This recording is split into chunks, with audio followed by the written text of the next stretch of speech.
Okay, here are the finished components of the webcam. We've got our 3D printed case and 3D printed lid.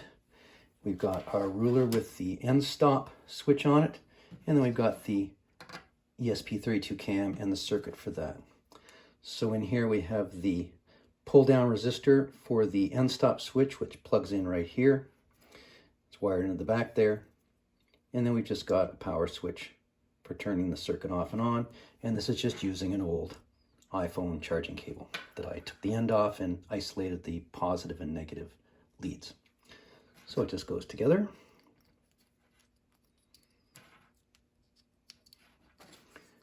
And the end switch receptacle goes into the side slot.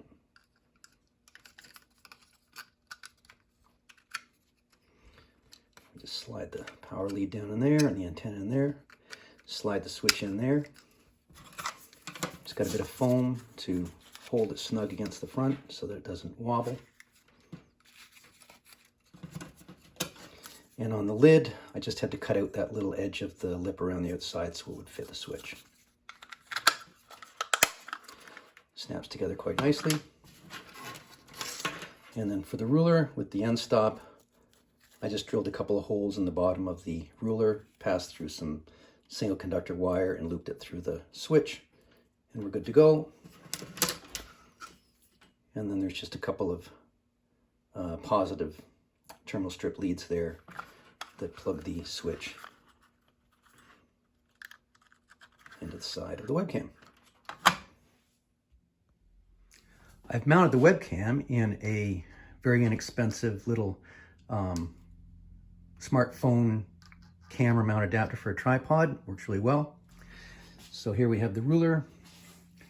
So the bottom clip is the upper limit of the travel on the ruler as the Z-axis arm comes up. This is to just make sure that it goes up, and it'll definitely give enough resistance so that the switch will be fired when the arm comes up and contacts it. We just slide the ruler up through the support arm that I have just taped to the top of the frame of the printer. And I put the clip there at the top to let it hold a bit. And then you just have to adjust that length based on how high your job is going to be and based on the G-code that you have edited in your software for the post-processing that raises and lowers the Z-axis. And that's it.